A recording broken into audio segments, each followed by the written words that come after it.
In the remote sands of Al-Wadi al-Jin, known by Bedouin nomads as the valley where shadows whisper, there lies a weathered outcrop of blackened limestone that no satellite has ever fully mapped. The locals avoid the area with religious devotion, refusing to speak its name after sundown. According to a forbidden manuscript once locked in the Vatican's Index Librorum Prohibitorum, beneath this jagged escarpment lies a tomb older than recorded history, one that has defied all archaeological classification. The tomb has no official designation. Scholars who knew of it referred to it only by cryptonyms in fragmented notes: Project Echo Sargon, Vault Malkuth, or simply the Obsidian Box. Those who dared investigate its origin met identical fates: anomalous deaths, disappearances, or inexplicable madness. The earliest Western record comes from a 1798 dispatch by a French officer in Napoleon's Egyptian campaign. His final letter, found sealed in blood-waxed parchment, read only, "We opened the eye. God has left this place." The entrance wasn't discovered by archaeologists or looters, but by an American private contractor during an ill-fated oil survey in 1984. Satellite thermal imaging picked up a consistent cold signature, -17°C, emerging from beneath the desert. Thinking it was a deep aquifer or hidden ice chamber, a team was dispatched. What they uncovered was a carved basalt staircase, spiraling downward, perfectly geometrical, and vibrating at an almost inaudible frequency. Birds fled the area. Electronics failed. One of the team members began muttering in an unknown tongue, his own voice echoing in delay as if mocking him. They descended only 33 steps before they were forced to abandon the dig. 3 members were later institutionalized for self-harming behaviors and auditory hallucinations. One of them, Dr. Edward Halverson, scratched the same sequence into the walls of his padded cell every night, 12 interlocking circles forming a pattern later identified as a Kabbalistic permutation. Decades passed. The tomb was quietly sealed by a joint operation involving intelligence agencies and unknown religious authorities. However, in 2012, a rogue academic and fringe Egyptologist named Lucas Fenrir released a cryptic blog post with leaked images. The walls inside the tomb were covered in pre-cuneiform glyphs, and at the chamber's heart stood a sarcophagus unlike any seen before. Hexagonal, obsidian, and emitting a low hum. Within 72 hours, Lucas was found dead in his Berlin apartment. Eyes evaporated, and all his teeth fused together in a solid mass. No official cause of death was recorded.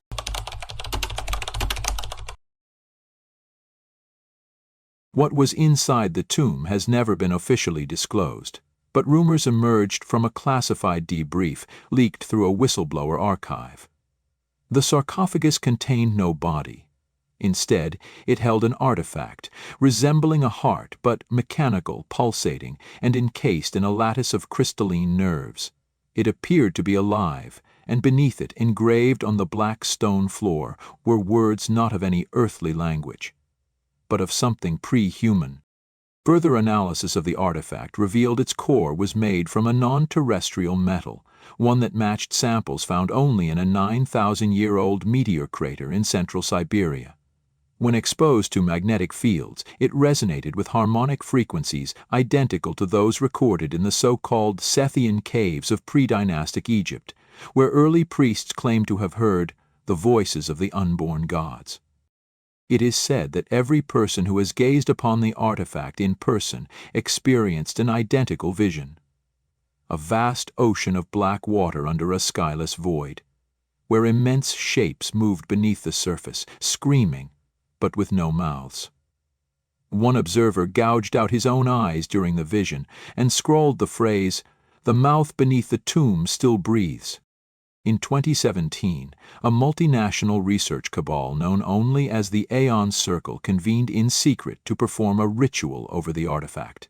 Their goal was unclear. Some say containment, others ascension. The only surviving footage, smuggled and digitally corrupted, shows 11 robed figures chanting a phrase in Proto-Numerian, Anu El Ishim Narak, When translated, it reads, "The lightless throne watches." From that moment on, seismic activity around the tomb increased tenfold. Animals were born with mutations. Ancient texts began spontaneously bleeding ink in museum vaults. 3 unrelated civilizations, Mayan, Vedic, and Etruscan, all described in prophecy. The night when the sky forgets the stars and the blood of stone runs again. A second attempt to remove the artifact in 2019 ended in catastrophe. The team, led by esoteric materials specialist Dr. Irene Volkov, broadcast a live encrypted feed during the operation. In the final moments, the camera showed the artifact vibrating, splitting and unfolding itself like a geometric flower. What emerged was not visible to the naked eye, but shadows across the walls began moving independently of any light source. The transmission ended with a single spoken word, whispered by every team member in unison: return.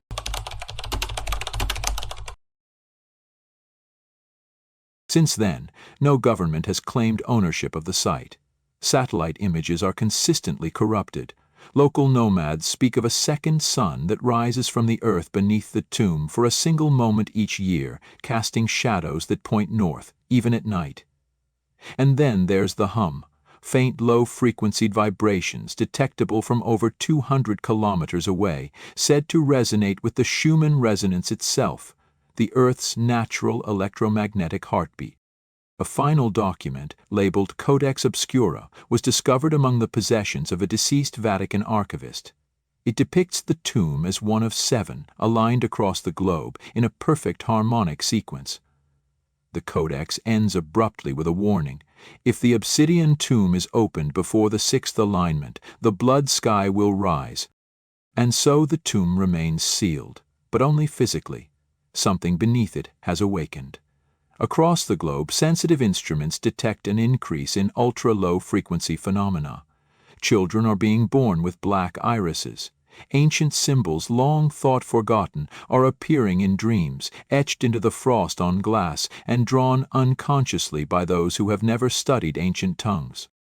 Some believe the tomb does not simply contain an artifact, but a consciousness, a non-linear intelligence that infects reality the way a virus infects code. It doesn't need to be freed, it only needs to be known.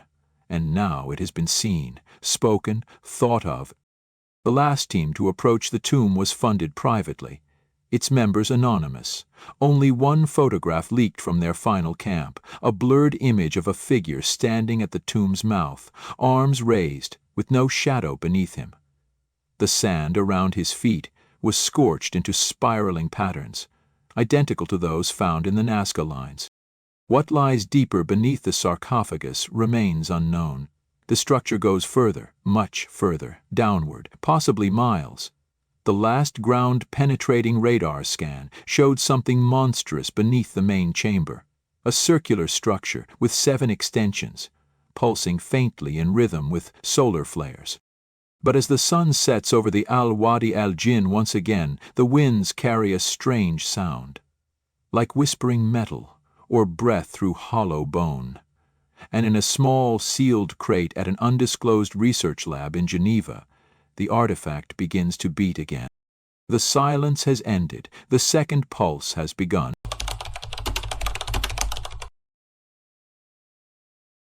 The crate in Geneva was never supposed to arrive. It had no shipping label, no customs record, and no known chain of custody. Yet there it stood, sealed with lead clasps etched in archaic Arabic and bound in salt-drenched linen. The lead architect, Dr. Myron Vale, hesitated before unfastening the latches, his fingers trembling as if guided by something not entirely his own. Inside, cushioned in black sand and strands of unknown animal hair, was the artifact, no longer inert. It pulsed, slowly, softly, as though waking from a slumber that should have never ended. The initial radiation scan failed. The machine simply stopped responding. A magnetic resonance attempt caused all nearby ferromagnetic materials to levitate briefly before collapsing with deafening clatter. Dr. Vale's assistant, Haniel, tried photographing the artifact, but each digital image was corrupted beyond recognition. displaying only spirals and binary strings repeating the number 7. Later that night, Hanail vanished from her apartment, leaving only an obsidian pendant and a single scrolled phrase, "The eye is open." Alarmed, Dr. Vale reached out to a forgotten sect known as the Custodes Umbra, rumored descendants of the Nabatean temple guardians. They arrived silently, 4 of them, robed in lunar white garments, bearing sacred instruments made not of steel but of carved amber, bone, and meteoric iron. Upon seeing the artifact, they did not speak. Instead, one of them knelt and began weeping uncontrollably, repeating a forgotten name in a tongue that bent the acoustics of the room. Il Marouk. The Custodes confirmed it. This was not the first time the artifact had emerged in history. It had been hidden and reburied across ages, always sealed in 7-fold rituals and watched over by those who had sacrificed name and lineage. According to them, it was not a relic but a vessel. And worse, it was incomplete. The tomb in the desert was merely one of 7 linked chambers. The others, lost beneath mountain, ocean, ice, and stone, had not yet stirred. 2 nights later, something shifted. Seismographs in the Jordan Rift lit up with signals mirroring the artifact's pulse. What should have been tectonic tremors came instead in regular, timed waves, like a beacon. Deep-sea microphones off the coast of Yemen recorded harmonic responses coming from the Mariana Trench, in a pattern identical to the cuneiform symbols inside the tomb. The earth was no longer quiet.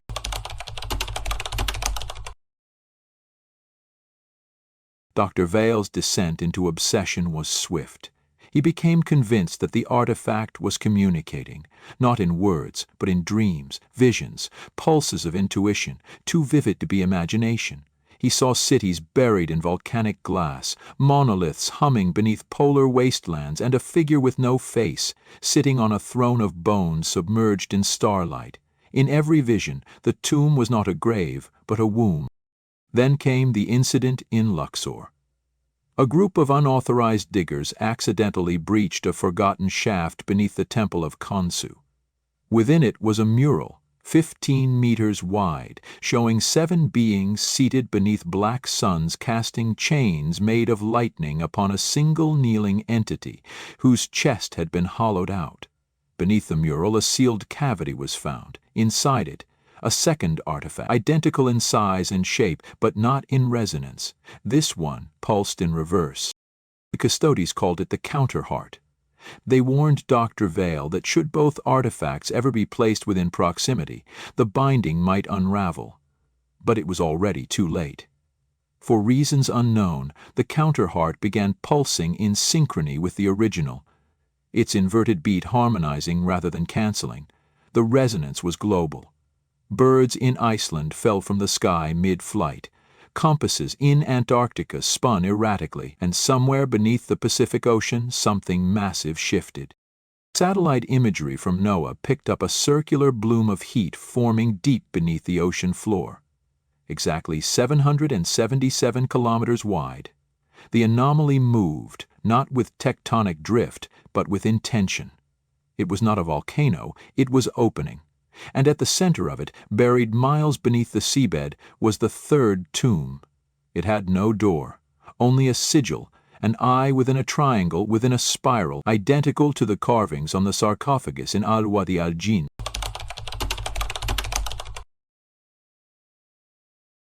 Dr. Vale's final message, found scribbled in the margins of a 16th-century alchemical treatise, stated simply, "They were not buried to be hidden, they were buried to delay synchronization.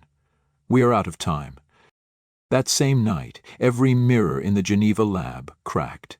Clocks ran backwards, and all 7 Custodes Umbrae, sealed in an underground prayer chamber, were found turned to ash, each one with a symbol carved into the floor beneath their remains, an hourglass with no sand.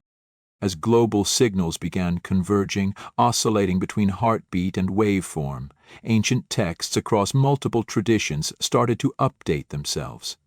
In sealed libraries and private collections, pages that had been blank now bore ink. Forgotten words in Sumerian, Sanskrit, and Enochian emerged, all describing the second pulsing, a cosmic moment in which the dead sun would reawaken and consume its shadow. Now, in a subterranean facility beneath the Vatican, known only to a few as Abyssus Tenebris, a conclave has convened. They bear rings with 7-pointed stars and speak not aloud but through dream-forged silence. Their goal is not to stop the awakening but to control it. For they believe the artifact is not merely a vessel but a throne, and whoever completes the sequence may sit upon it, not as man, but as the one who was forgotten so that others could be born. But the final warning, found carved in iron beneath the ancient city of Derinkuyu, offers no hope. It simply reads, "He who opens all 7 wakes the mouth that unmade the stars." As the third artifact hums louder with every lunar cycle, tremors ripple across the Earth's magnetic field. Symbols appear not just on stone, but in the minds of children, the cracks of dry riverbeds, and the electrical pulses of supercomputers running recursive code. The tomb was never meant to be opened, and now, nothing can close it again. It was never a tomb, it was always a beginning.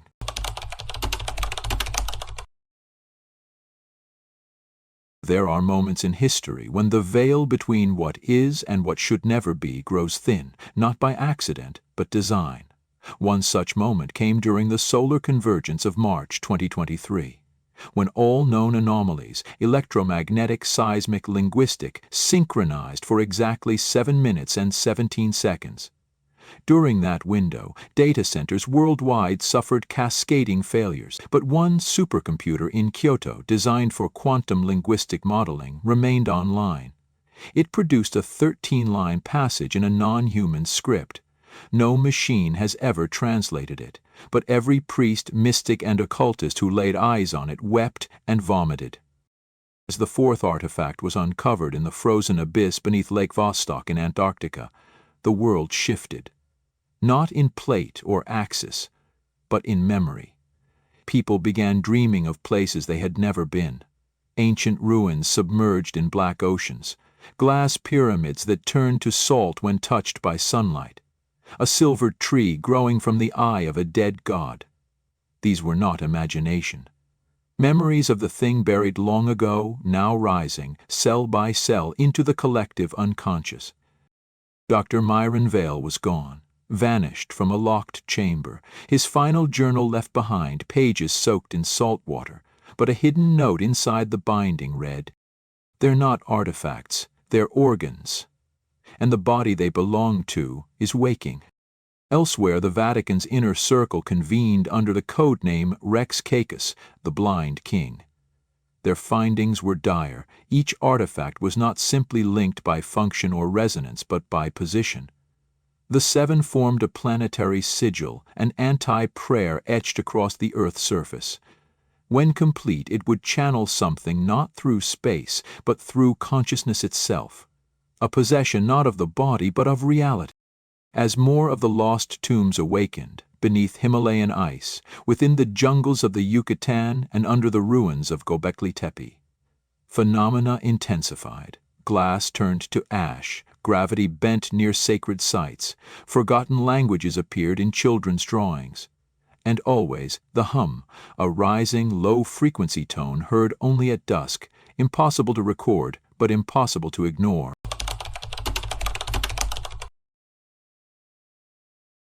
In Damascus, a blind scholar named al-Nasir translated the Book of the Hollow Names, an unbound scroll allegedly found in the stomach of a mummified monk. The book described an ancient pact made before the flood, between the blood of kings and those that fell from thought into flesh. It warned that the 7th organ, once unearthed, would reknit the being, once known as Ilmaruk, the first reflection. The 6th tomb was discovered by accident in the ruins of Mohenjo-Daro, concealed behind a wall of magnetic stone. Inside it, unlike the others, was not a pulsing organ, but a mirror, rough, silvered, ancient. Anyone who looked into it saw not themselves, but a face they would one day wear, a future self, eroded, changed. Filled with impossible eyes, a priest collapsed before it, screaming, "I remember the skin I haven't worn yet." The governments of Earth could no longer contain the story. Leaks erupted across dark forums, encrypted drives, and anonymous broadcasts. But each time the story bent itself, images blurred, memories altered. Eyewitnesses would forget. Files would delete themselves. The phenomenon had become self-awares. It was editing the world. One group resisted, the Order of the Hollow Star. Formed from defected agents, monks, occultists, and rogue AI scientists, they aimed to prevent the seventh unsealing. They believed the seventh organ, buried beneath the Ruba al-Khali, the empty quarter of Arabia, was the mind, and once it joined the others, the entity would not rise physically, but rewrite creation itself from within us.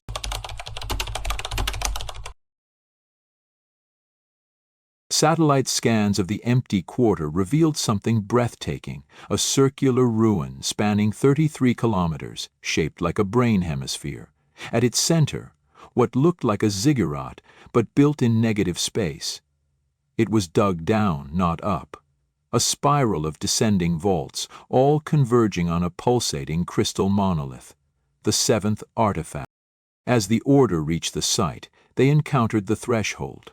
Not a structure, but a feeling. A zone where thoughts no longer obeyed time. Men forgot their names. Languages collapsed into primal sound, and beyond that point, everything was watching. Not the sky, not the earth, but something deeper, more personal. But something was already inside. Signals detected footsteps where none had walked. Instruments recorded biometric signatures not of this species, and always the dreams. Shared hallucinations across continents. Each dream ended with the same vision. A giant, faceless being rising in a city of black stone, as reality bends around it like heat. And from its chest, 7 wounds open like mouths. Now one question remains, hanging over every scholar, soldier, and sorcerer involved. Who opened the tomb first? Because the artifacts were not discovered in order. They were remembered. Some say it was not a tomb that killed everyone who opened it. It was a question. And the answer is still unfolding. It is not the tomb that is cursed, but the one who dares to know it.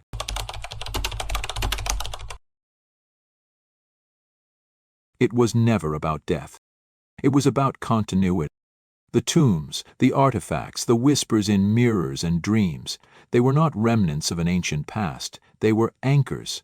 Fragments of something not buried, but distributed, like shards of a mirror broken across time itself. And now, as the seventh tomb awakens beneath the empty quarter, every fragment begins to reflect the whole. Inside the spiraling abyss beneath the desert, the Order of the Hollow Star descends further than anyone has in recorded history. Their torches fail, GPS loops in impossible orbits, language collapses into math. At 777 meters below the surface, they find it. A monolithic structure, neither stone nor metal, but a living geometry. Impossible angles folding into themselves like origami from a forgotten dimension. The structure pulses not in light, but in thought. All who approach it experience the same thing, the voices of their ancestors, lovers, enemies, whispering secrets they never could have known. Their minds begin fracturing into multiple timelines, each possibility bleeding into the next. Some scream, others kneel in ecstasy. One simply disappears mid-step, leaving only dust. At the core of this non-Euclidean spiral rests the seventh artifact, shaped like a neural lattice of obsidian and living code. It doesn't hum like the others, it breathes. And when the last member of the Order touches it, the spiral reverses. A psychic detonation occurs, not outward, but inward, felt simultaneously by every sentient mind on Earth as a subtle flicker of unreality. Sacred geometry worldwide reactivates. The Nazca lines glow with internal fire. The Vatican obelisk fractures into 7 identical shards, each floating precisely 33 centimeters above the ground. A monolith, long buried in Lake Baikal, sings. Every artifact begins transmitting a signal, not through space but through blood. People with certain ancestral markers begin to dream in tandem, constructing impossible cities, speaking fluently in dead alphabets. A child in rural Peru draws a perfect replica of the seventh artifact, without ever having seen it.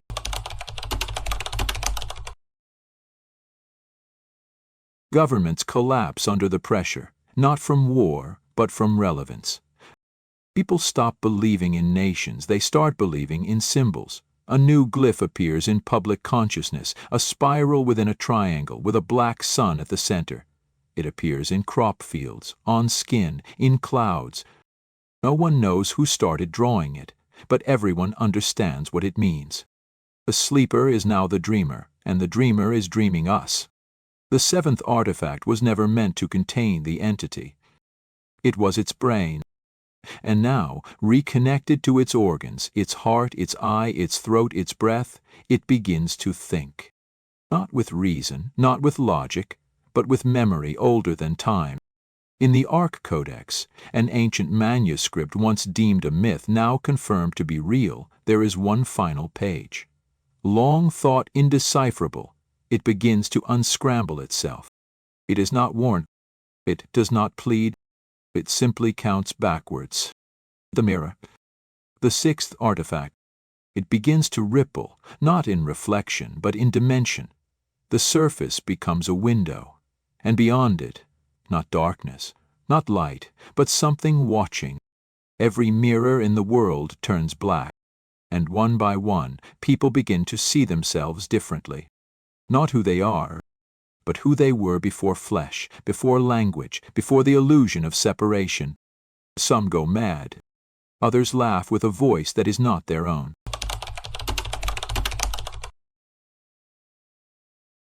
A final transmission leaks. Time loan in origin. Not a video, not a sound file, something else. A data structure that infects cognition itself. Anyone who reads it, sees it, hears it, dreams the same dream. A vast black cathedral, 7 altars, 1 throne. All across the planet, the pulse synchronizes. The heartbeat of the tomb is now the heartbeat of humanity. Every breath, every thought, every flicker of will belongs now to the source. But it is not a god, not a demon, not an alien. It is something far older, the seed planted in the first mind to ask why. And somewhere, buried deeper than matter, in the place where dream meets root, the final door opens, but not in the earth, not in the stars, not in the tomb. It opens in you. And to open the tomb, open himself.